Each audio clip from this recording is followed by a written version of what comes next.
That's right, even a 9-ball rack is predictable.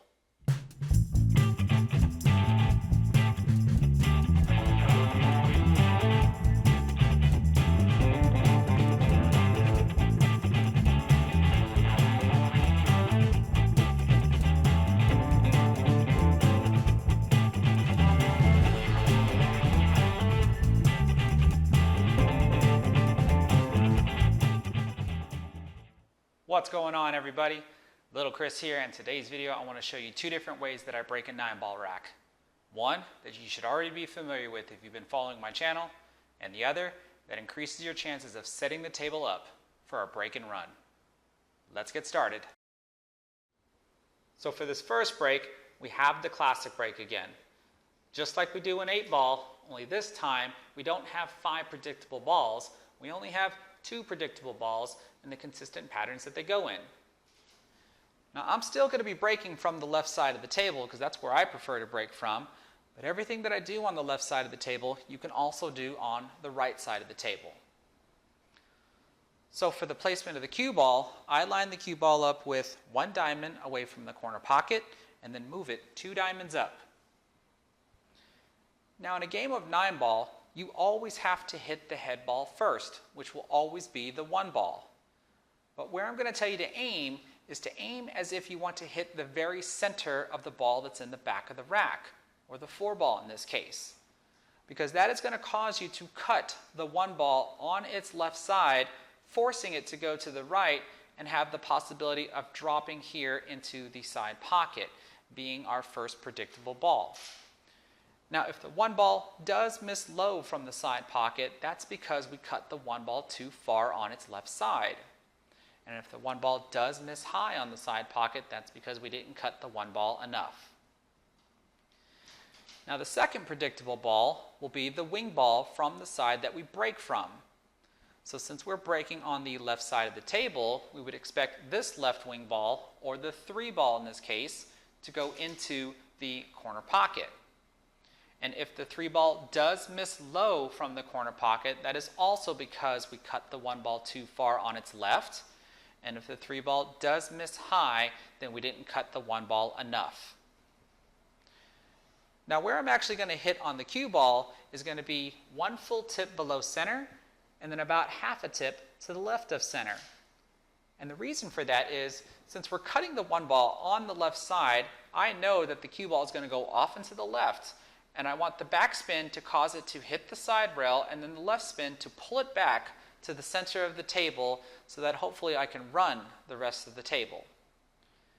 Now let's see all that in action. Let's see how close I can get the 1 ball to go into the side pocket, and let's see if I can get the 3 ball to go into its corner pocket.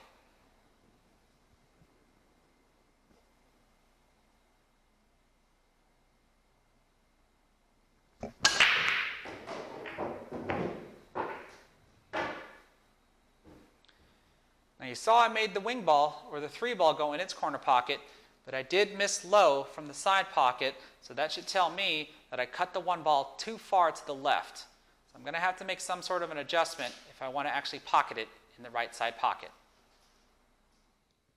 Now let's see if I can make the necessary adjustments so that I can drop the 1 ball into the right side pocket and the left wing ball, or the 3 ball, into its respective corner pocket.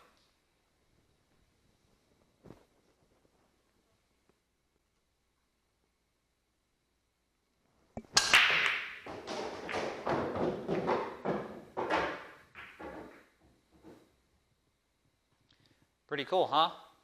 There is just one small problem. Fortunately, I do have a shot on the 2 ball, but where was it in the rack? Let's go back and take a look at it.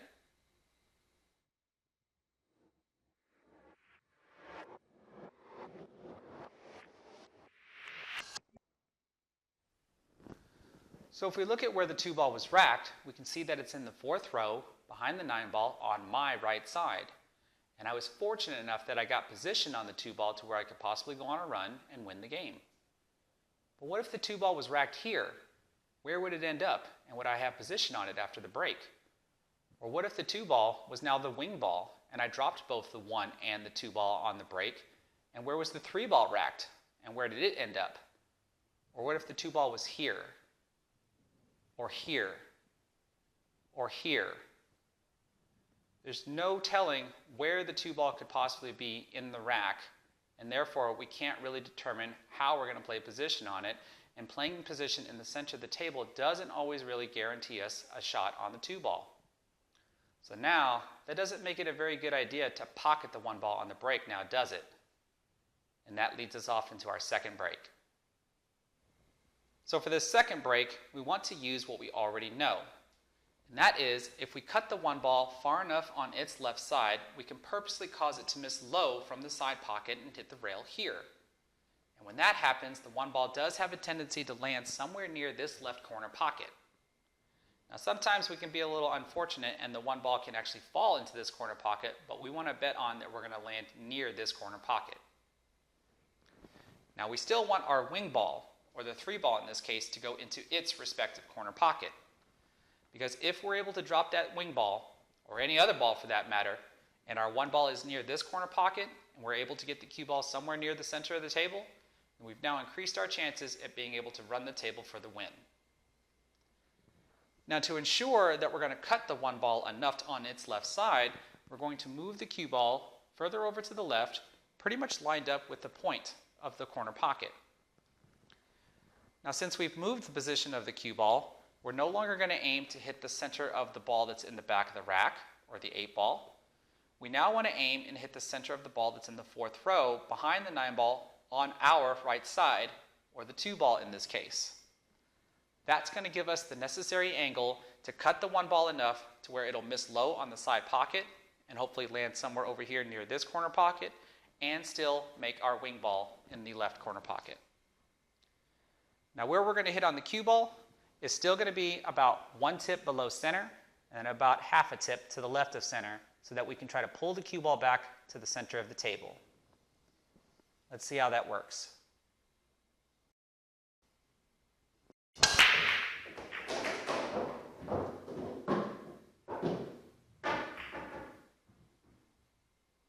I made the wing ball, and I have position on the 1 ball. Now you're probably thinking I got a little lucky on that break. So here's a couple of more breaks to show the consistency of the patterns.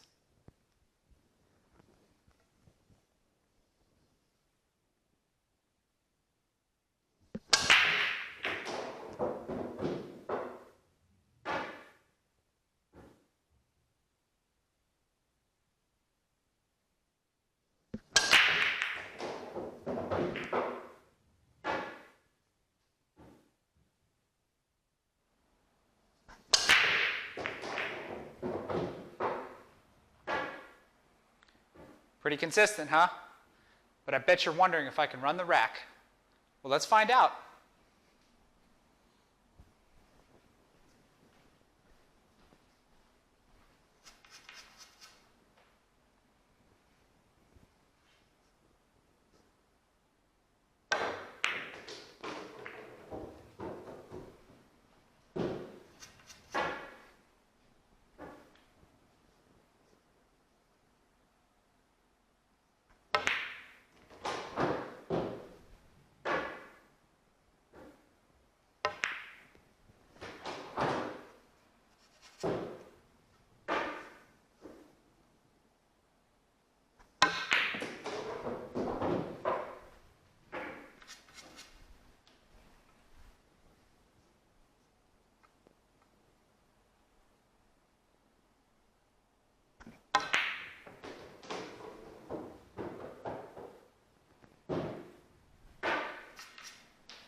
Looks like I win.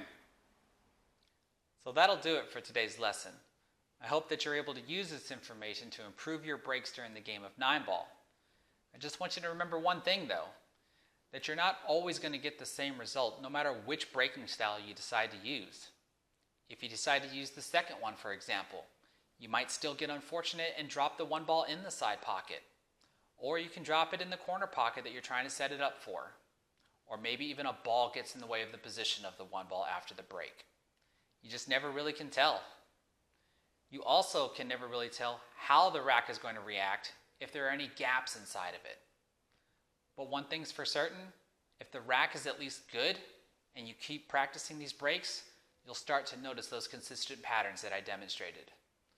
I hope that everybody was able to find this video helpful. If you did, give it a thumbs up and don't forget to subscribe. And here's the winner of my raffle for the Predator Air 2 jump cue, where 112 Rider's father was able to enjoy his Father's Day gift. Take care, everybody.